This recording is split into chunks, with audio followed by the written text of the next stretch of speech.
আমরা বদর থেকে উদ হয়ে এখানে শত সংঘাতের মধ্যে এ শিবিরে এসে দাঁড়িয়েছি। কে প্রশ্ন করে আমরা কোথায় যাব? আমরা তো বলেছি আমাদের যাত্রা অনন্তকালে। কে প্রশ্ন করে আমরা কোথায় যাব? আমরা তো বলেছি আমাদের যাত্রা অনন্তকালে। উদয় অস্তের ক্লান্তি কোনোদিন আমাদের বিহবল করতে পারেনি।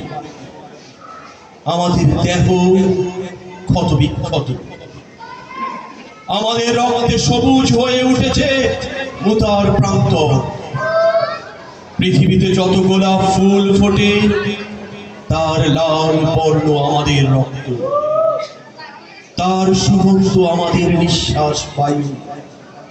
পৃথিবীতে যত গোলাপ ফুল ফোটে তার লাল বর্ণ আমাদের রক্ত, তার সুগন্ধ আমাদের নিঃশ্বাস বায়ু।